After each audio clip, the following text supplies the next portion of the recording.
Good evening and welcome to this KQED Radio Public Affairs Special. I'm Dan Brecky. On February 17th at the San Jose Convention Center, the 2017 State of the Valley Conference presented by Joint Ventures Silicon Valley convened their annual town meeting to dialogue and discuss the Valley's challenges and opportunities. Tonight we feature an address from two of this year's keynote speakers. The first is David Brooks, political and cultural commentator and op-ed columnist for the New York Times. It's a great pleasure to be back here in the Valley. I wrote a book in about 2000 at the height of the dot-com boom called Bobos in Paradise, which was more or less set at the Restoration Hardware in Palo Alto. I actually saw a woman get arrested there protesting social injustice, first sign of the Trump movement. But I sort of got a little into the Silicon Valley culture. I used to drive by the elementary schools that would let out at 3 in the afternoon. You'd see these third graders with these 80-pound backpacks. And if the wind blew them over, they'd sort of be beetles stuck there on the ground. And then I would notice the cars that would come to pick them up. It was usually an Audi, a Saab, and a Volvo, because in those days in the Valley it was socially acceptable to have a luxury car so long as it came from a country hostile to U.S. foreign policy. That was okay. And I became fascinated by the women who would come up and pick them up. They were highly successful career women who'd taken time off to make sure all their kids could get into Stanford. And I called them Uber moms, and you could usually tell the Uber moms because they weighed less than their own children. They had like little yoga things, mats stapled to their hips, and they were sort of, at the moment of conception, they were doing little butt exercises to stay fit and trim. During the moments of pregnancy, they were taking so many soy-based nutritional formulas that the babies were plopping out like these 16-pound giant, like toothless defensive linemen plopping out in the living room. The Uber moms were cutting the umbilical cord themselves and flashing little Mandarin flashcards at the little things to get them ready for Stanford. And my interests have moved on, but I come back here a lot. I wrote a book on character about 2 years ago called Road to Character. And my interest shifted a little more in the moral direction. I learned if you write a book on character, it doesn't really give you good character. And if you read a book on character, frankly, it doesn't give you good character. But if you buy a book on character, it gives you excellent character. So I recommend that. I did a fellowship out here at Stanford back in 1984. Before that, the admissions officers at Columbia, Brown and Wesleyan, decided I should go to the University of Chicago. I majored there in philosophy and celibacy, and didn't lead the most moral life, or even the most broad-thinking life. I went to New York, and if you hung around the Upper East Side back, especially in the 80s, the Tom Wolfe, what we used to think of as the Donald Trump era, I would hang around these ladies who lunch on the Upper East Side of Manhattan, these tall, thin ladies who didn't actually have calves. They didn't have thighs, they just had one calf on top of the other. And they were usually married to hedge fund guys who had made their billion, and they were now like 85 years old, and they decided to not die. And so they hired these squads of personal trainers, and they were wrapped head to toe in spandex. They're popping Cialis like breath mints. And if you went running around Central Park in those days, they'd zoom right by you like 20 miles an hour. Shrunk down, they were like 4'11", 80 pounds. And it was like being passed by a little iron raisinette as you went by there. And so those are the kind of lives a lot of us lead, busy with work, busy with home. But there come moments in life where you begin to think a little broadly, a little more deeply, and a little more weirdly about the culture and the history. And I had one of those moments. I do a show, which I'm about to race off to right after here, called The News Hour on PBS. We do a segment called Shields and Brooks with Mark Shields. We wanted to call it Brooks Shields. That would have been better. But it was about like 10 years ago, and it was summertime. And I drove home to my home then in Bethesda, Maryland. And I pulled into the driveway of my house, and it was like 7:30 on a summer afternoon, so it was still light out. And I pull into the backyard, and I look into the backyard, and my 3 kids, who were then 12, 9, and 4, playing in the backyard with one of these little supermarket balls. And they're kicking the ball up in the air, and they're racing across the yard to try to get it, and they're laughing, and they're giggling, and they're tumbling all over each other. And I pull in, and I happen to see this tableau of perfect family happiness. And it's one of those moments, and all parents have had it, where time seems to stop, reality sort of spills outside its boundaries, and you're just confronted by a level of joy that you haven't earned. And when you get a moment like that, it sort of pierces through you a little, and you want to be worthy of such a moment. And so you want to think more broadly about your own inner life, but also about the state of the country, the state of the world, and the state that they're going to inhabit. I have others of those moments. I'll just mention one of them. Every Thursday night, I go to a dinner in Washington, D.C., and it's hosted by two friends of mine, a husband and wife couple named Kathy and David. And they've got a kid who was in one of the D.C. public schools who had a friend who his home was messed up, dad was gone, mom had some drug and health issues. And so he didn't have stuff to eat or a bed to sleep in. And so Kathy and David said, you can stay with us. And so the kids stayed with them periodically. And then he had a friend in the same situation, and he had a friend, and he had a friend. And now when you go to Kathy and David's basement, there's a bunch of mattresses on the floor, and at any given moment, 15 to 20 kids eating and staying in their home. And so I have dinner over there every Thursday, and some of the kids sing, some read poetry, and we sort of serve as their audience. But what they do for us is a complete intolerance of social distance. And so the first time I get there, I'm an emotionally reticent guy. I grew up in a culture where the phrase was, think Yiddish, act British. And so we're a little reticent. And so I meet a kid and I go to shake his hand, and he says, we don't shake hands here, we hug here. And so we're just all over each other, and there's a lot of intimacy. I have a friend who came over, he does youth work, and he said, and we were talking, and he was sort of in the mix of this dinner, and he said, I've been doing youth programs for 50 years, and people always ask me, what programs turn around lives? And he says, in all that time, I've never seen a program turn around a life. All I've seen is relationships turn around lives. And so I mentioned these two stories of me and the kids in the backyard and the dinners on Thursday night in D.C. because in the last half of 2015 and the first half of 2016, I wrote a whole series of columns on the following theme. Don't worry, Donald Trump will never get the Republican nomination. And having gotten that wrong, I've spent the time since traveling around the country in Trump areas trying to figure out what's going on. And this has not been a depressing journey. Wherever you go, you get organizations like this one who are community builders and community healers. I was in Houston. There's a little Latino neighborhood with in between 3 different freeways, and a young woman had come in and created an after-school program for like 1,400 kids. And she'd just come out of New England to do this. I was in Navajo Reservation in New Mexico, and a couple had come down from Minnesota to do drug treatment for 60-year-old ex-felons. Not glamorous work, and the day we visited them, they had $17 in their bank account. But when you travel around, especially to Trump areas, you notice this crisis of intimacy, a crisis of community, and a crisis of solidarity. And this is pervasive across our society. And I just want to start here because I want to remind us why Trump exists. The thing I learned from this year's travel is that the 21st century is not going to look like the 20th century. A lot of us grew up in this amazing half century from 1950 to 2000, which we had some problems, but it was an amazing century of prosperity and growth and peace. We are not going to have that again. So one of the things, when you go around this country, you see the collapse of social trust. A generation ago, most people said they trusted their neighbors. The majority of Americans said that.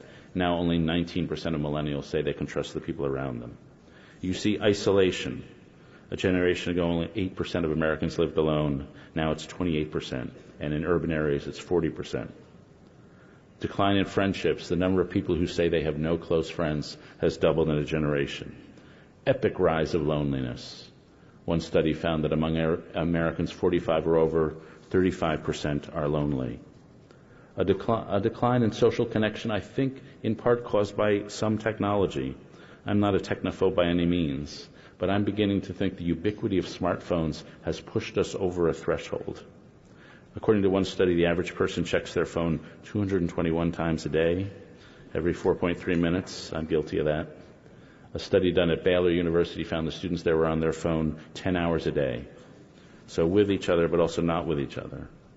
The fastest growing religious group is non-affiliated. The fastest growing political party is non-affiliated. There's been an epic rise in suicide. So now 25% more Americans die of suicide than die of car crashes, and suicide is just a synonym for loneliness and a breakdown in social capital. And so that wreckage is happening out there in the country. You see people falling through the cracks. Wherever I went in the country, and especially in the Trump areas, opiate addiction was so ubiquitous. One study of just 1 3-month period found that 11% of the adults in Ohio were on opiates. You get a sense of people feeling betrayed.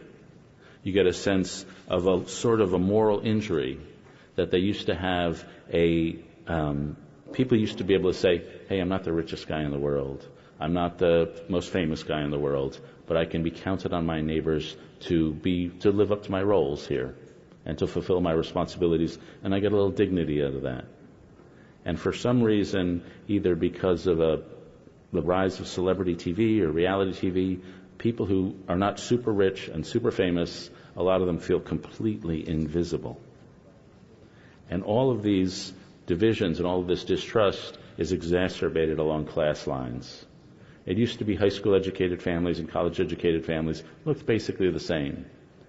But now high school educated families have like 3 times the divorce rate, multiple times the single parenthood rate, multiple times the suicide rate, multiple times drug addiction, smoking, obesity. It's just a chasm now. The average college-educated parents invest, on average, $5,300 per child per year just on extracurricular activities. And as a result, the children of college-educated parents participate in high school sports twice as more likely as the children of high school-educated parents. It's just a bifurcation from age up. And so what you find is, and I think what Trump grows out of is first this amazing decline in the social fabric, a loss of intimacy. The second thing is an economic transition we went through without even noticing it. And for those of us who live in Washington or in New York or here, it's not as evident day to day as it is in a lot of places where people voted for that guy. Around 2000, something shifted in the economy. From 1948 to 2000, the average growth rate was 2.3% a year for the U.S. GDP. From 2000 today, the average growth rate is less than 1%. Even taking out the 2008 financial crisis, we've grown at only 1.1% since then. That means that has led to a collapse in the workforce. Among primary age working age Americans, for each one person looking for work, 3 people have dropped out of the labor market. That's 10 million Americans have dropped out of the labor market who are now sitting on their couches. And that's true as women as well as men. Since the era of feminism, the number of women in the labor market has been rising until this 2000 tipping point, and now the female labor force participation rate is back to where it was in the 1980s. So you've got a lot of people who are just in society, but sort of out of society. There are 17 million American men in our society with a felony conviction on their resume. What do these people do? What do the 10 million who dropped out of the labor force do? They watch on average 2,000 hours of TV a year. Watching TV is their job. 50% of them are on opiates paid for by Medicaid. They're not leading lives they can be proud of. And they have slipped through the cracks. The odds that you will earn more than your parents in 1977 were 86%. 86% earned more than their parents. Now it's only 51%. And so the social fabric has divided, the economy has collapsed for a lot of these people. And what has happened, and what Donald Trump understood and what I did not understand, was that politics had shifted fundamentally. That it's no longer what we think of as the left-right divide between big government and small government. That was the debate I grew up with. George McGovern versus Barry Goldwater, or Ronald Reagan versus Walter Mondale. That was the debate. But that debate is over. The new debate is open-closed. On one side are those, most of us in this room, who feel that tailwinds of globalization and the meritocracy at our backs.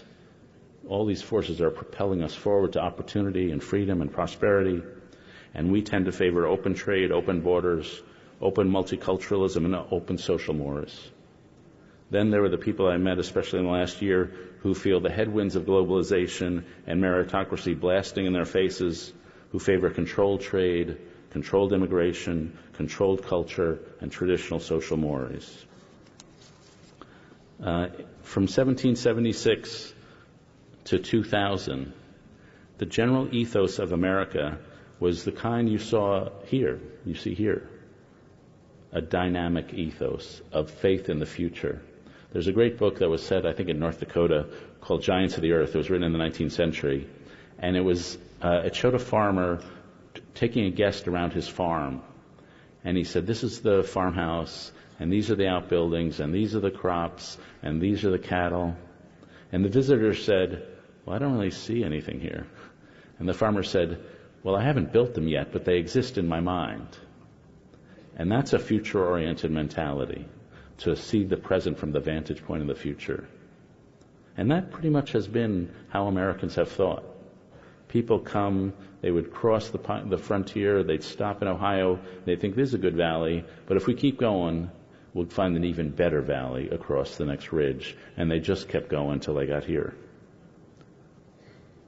But the rising political movements since then, and in this century, do not have that mentality. And it's been interesting. I've spent a lot of time recently with some French politicians and some others. For the first time, American politics looks exactly like their politics. The rising Trump movement, the rising Brexit movement, the National Front movement in France, the current governments in Hungary, Turkey, Poland, the Philippines, they're not forward-looking. They're fearing of the future, and they're trying to regain some security and control.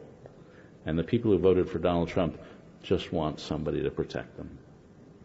And they are very realistic about the guy. A lot of them think he's a schmuck, but they want that protection. And they're against disruption, they're against innovation, they're against risk, and they are not the culture that we have traditionally known in this country, because they're driven by insecurity. And so that's why I think this political shift is not just Trump, it's all around the world, and it matters to all of us. It has been captured in the form of Steve Bannon, Trump's chief ideologist. He certainly did his reading in European philosophers, and he has a new definition of America, which is very different than the definition that I just described of the forward-looking. He sees America almost the way Russians see Russia, that the heart of America is in the deep, profound America, the land of sort of the peasants, the workers, and that it's in the past, and there's tremendous nostalgia for the past, not hope for the future. And what's been interesting to me is, as this administration has gone on in the short month of its existence, Steve Bannon's vision has consolidated its grip on the administration. It was a test to me to see. There were sort of two tests that I was curious about with the Trump administration. The first was how much of it is a Bannon administration and how much of it is a Paul Ryan type administration.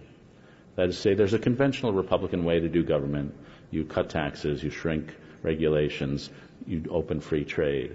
And some of the appointees that Trump has picked are sort of in that classic Republican camp.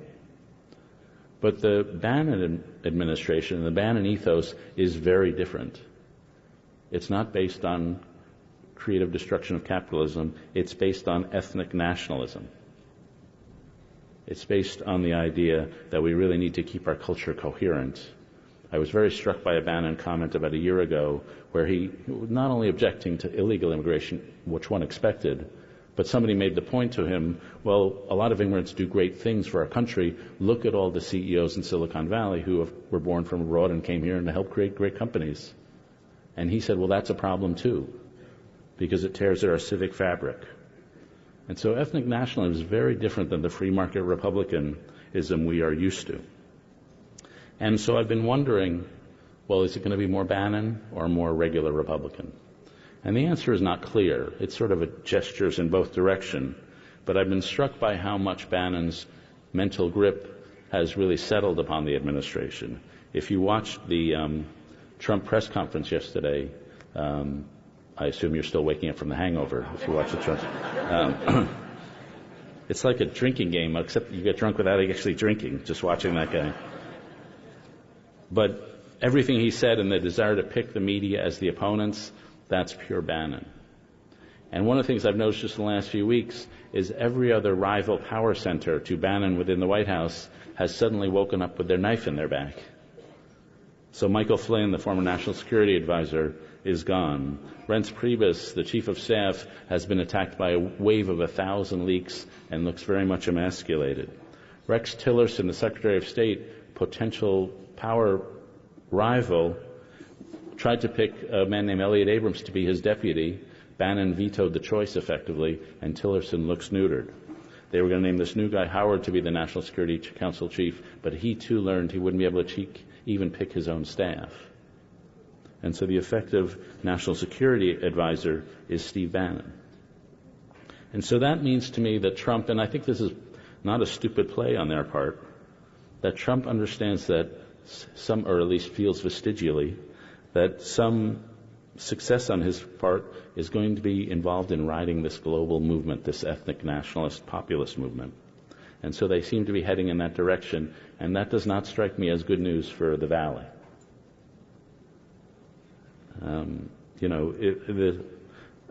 This area, more so 10, 20 years ago than today, had an aversion to politics in any form. And let's just keep our head down, do our business, and politics will go away. My 2 points to that are not caring about politics is a luxury that only those who live in well-governed societies can indulge in. That if you live in a poorly governed society where law of order breaks down, the court system is breaking down, and you can't trust that the contracts will be enforced, you do not have the luxury of not believing in politics. And the second is related, that if you can ignore politics, but politics probably is not going to ignore you. And if the president decides that any time a company opens a manufacturing plant abroad, he's going to come down on that company, well, then everybody has to worry about that. And so that shift, I think, is real. The second thing that's interested me in the Trump administration is how are they going to implement any of this stuff? We have a Constitution, and that Constitution is built on a principle. And the principle is we are not a monarchy. We don't have single individual rule here. We have checks and balances. What effectively that means is we have group rule, the establishment rules here.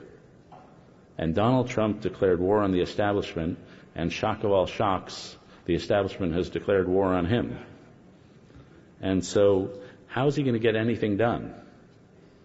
And so what we've seen over the last few weeks is the establishment taking it out on him.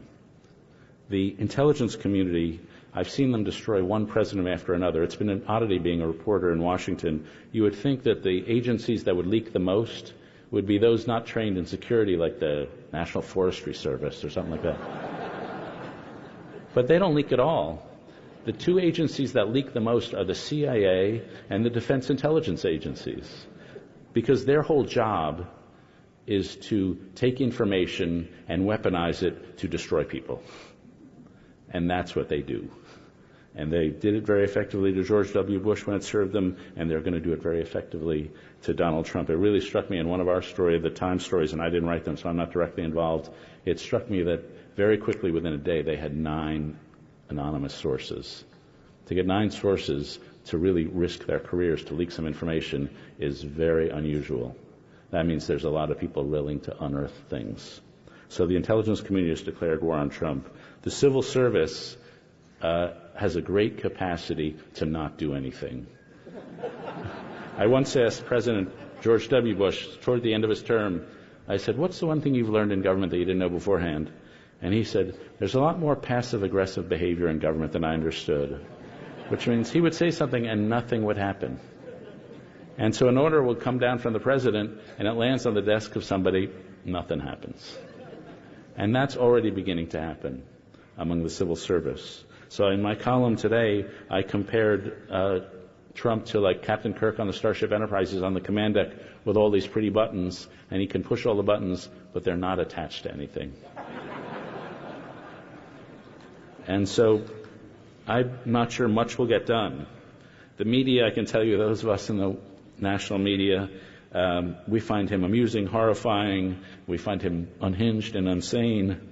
But we have also ways to make life difficult, especially if you have a president who's obsessed with the media as much as he loves it and hates it. The court system, he's attacked the judges and the courts in a way that's deeply offensive. Judges will have no compunction blocking his orders, even on the flimsiest legal grounds. And then there's the simple matter of competence. It's not like campaigning. There are 696 positions in any White House that require require Senate confirmation. 696. We're a month into the administration, and the Trump administration has not come up with names or nominees for 661 out of that 696. So I had a friend from a European country say, I want to bring over a delegation to meet with my counterparts in the Trump administration, but we had to cancel the trip because there's no one there. You go to the State Department, and, Rex Tillerson's, he's probably mopping the floors and making the coffee because there's no one else. By the way, it was fascinating that the State Department had no participation in Benjamin Netanyahu's visit to the U.S. They had no participation in the Japanese delegation visit. To have these big foreign meetings without participation of the State and Defense Department is unheard of.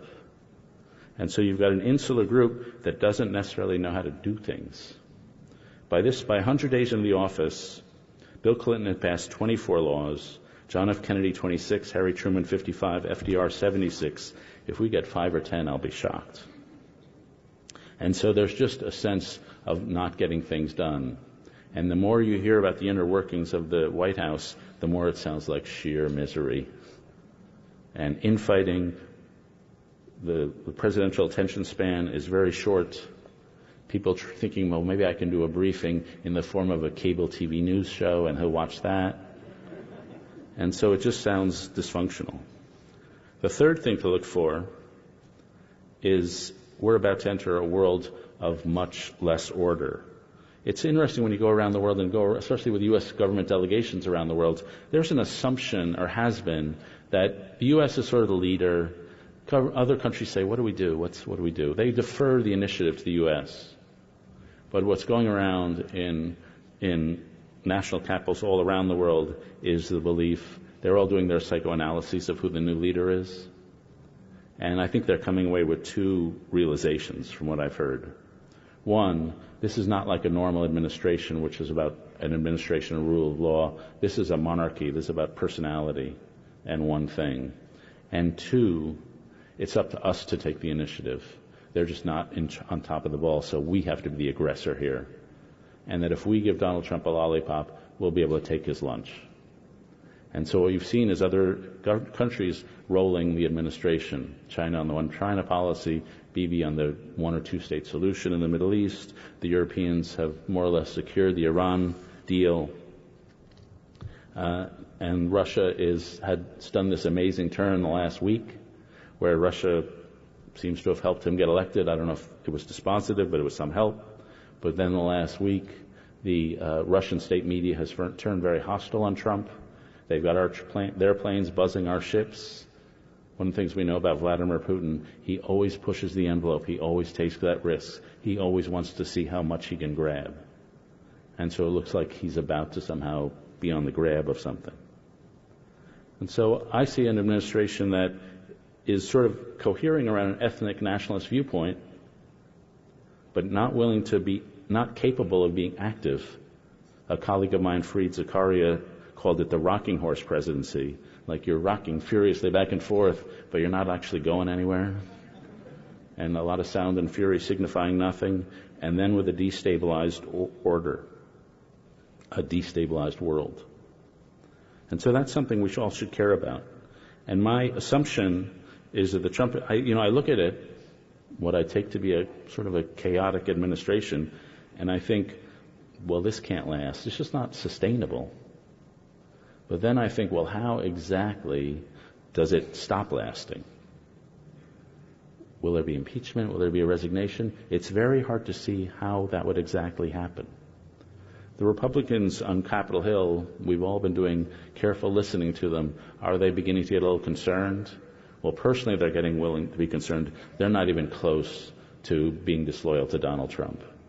In one of the polls today, Donald Trump among Republicans had 83% support, which is higher than the support Ronald Reagan had among Republicans in this point in his administration. So 65% of the country may look at Trump and think, geez, but 35% looks at him and looks at that press conference and say, exactly. And so he's can be a 35% president for a long time. And so I don't think he can be removed easily. I don't think he's going to function. He's just going to sit there and hold press conferences. And so the question I'm often asked is, how do you resist if you're the sort of person who's not a Trump fan?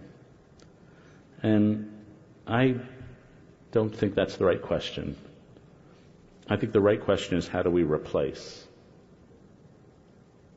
And so Donald Trump did not emerge from nothing. He is the wrong answer to the right question. He emerged from the social fabric decaying I described earlier. He emerged from the economic stagnation I described earlier. And those realities are still there. And so the key thing for all of us is to address those realities so he can be replaced with something. Because if it's not Trump, then it'll just be some other ethnic nationalist taking his stead, as Jean-Marie Le Pen gave way to Marine Le Pen in France, and so on and so on.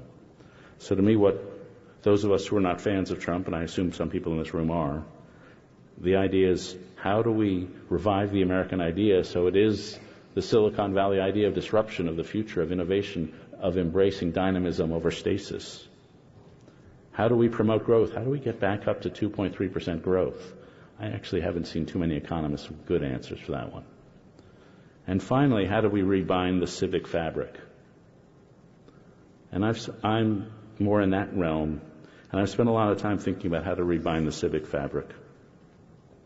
And to me, a lot of it has to do on the most intimate level. Remember, I quoted Bill Milliken at the beginning, who said that lives aren't changed by programs, they're changed by relationships. Rebinding a civic fabric, whether here in the Valley or any other community around the country, involves a certain thing, a certain sort of relationship. And to me, what it involves is commitment. And in my view, I've been thinking about this, that each of us in the course of our lives usually makes 5 big commitments in life.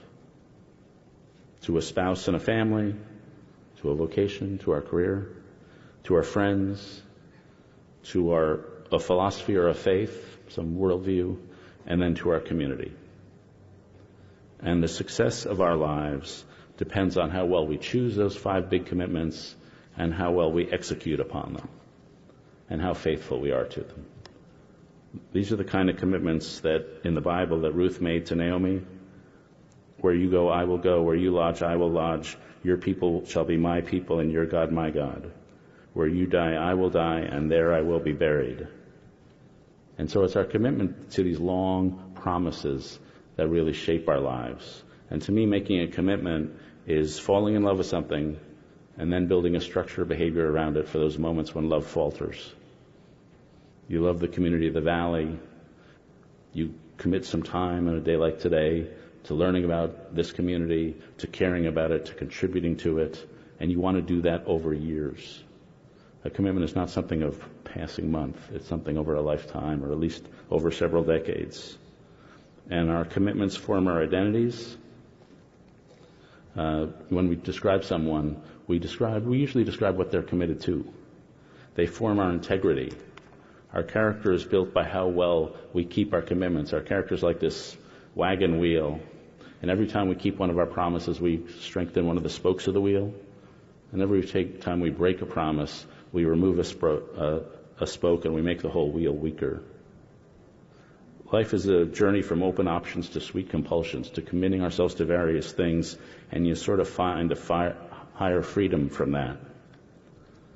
And so to make a commitment, whether it's to a community or to a spouse or to a philosophy, you have to go through a few phases. And you rebind the civic fabric by going through the phases. The first phase is the choosing of a commitment. What am I going to devote my life to? Who am I going to marry? What faith do I really believe in? Usually it starts just with a little glance a little glance of interest. I ran into a woman who has a guy who's a hairdresser in Houston. It's named David. And David told the story the following story.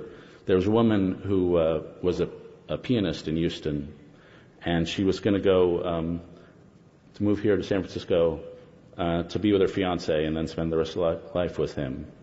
And so she thought, before I move, I'll get my hair done one more time.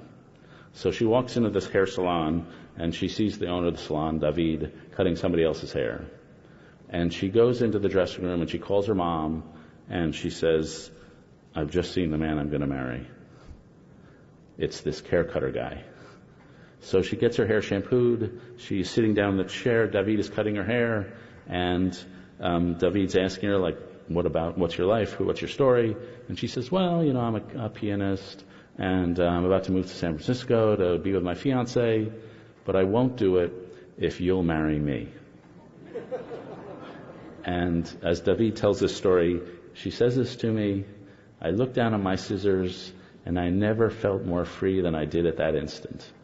And he told her, it's a deal. And they've been married for 18 years. Now, most of us don't have a first glance that dramatic. But we do have a glimmer of something. I enjoy writing code. For me, I read a book called Paddington the Bear at age 7, and I decided at that moment I wanted to become a writer.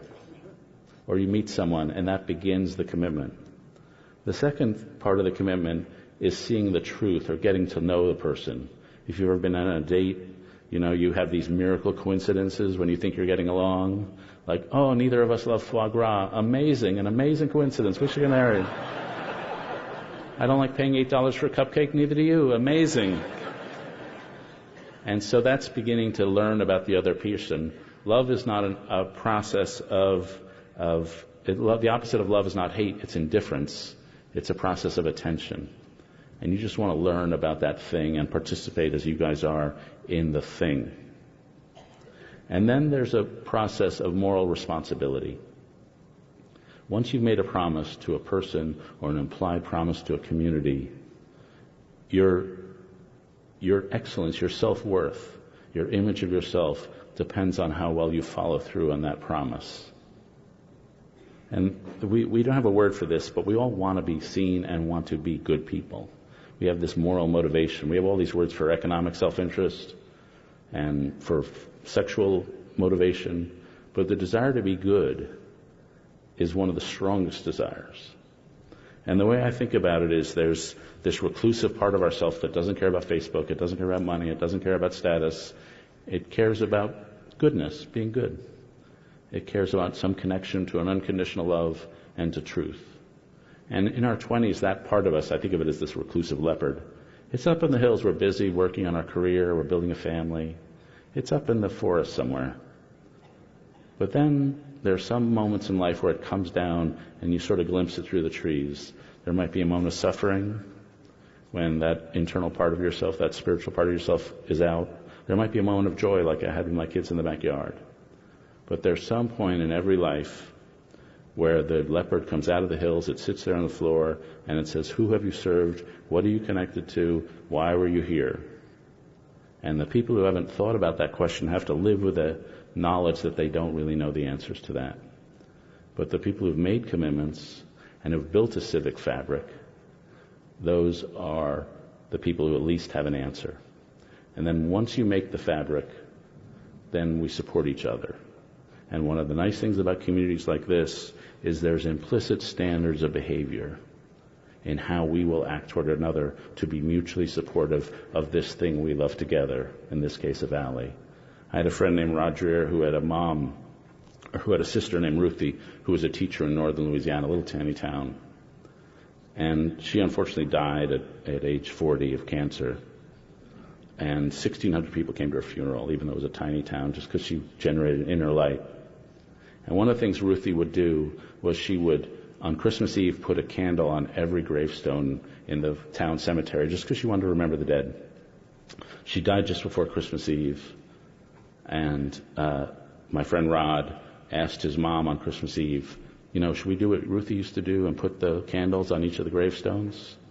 And his mom said, normally I would do it. But this year it's just too tough. I just can't get through it. And so they didn't do it, but they drove across town to another family house, and they happened to drive by the cemetery, and they saw that somebody else had gone to every gravestone and put a candle up there. And that to me is a symbol of how communities lift each other up, how the standards of behavior and standards of service are passed on one to another.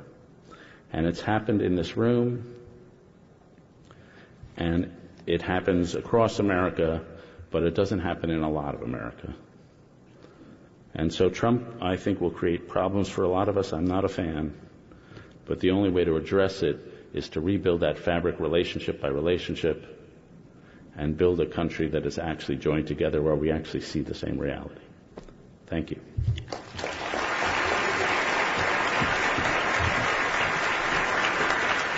You are listening to keynote addresses from the 2017 State of the Valley Conference. We just heard from David Brooks of the New York Times.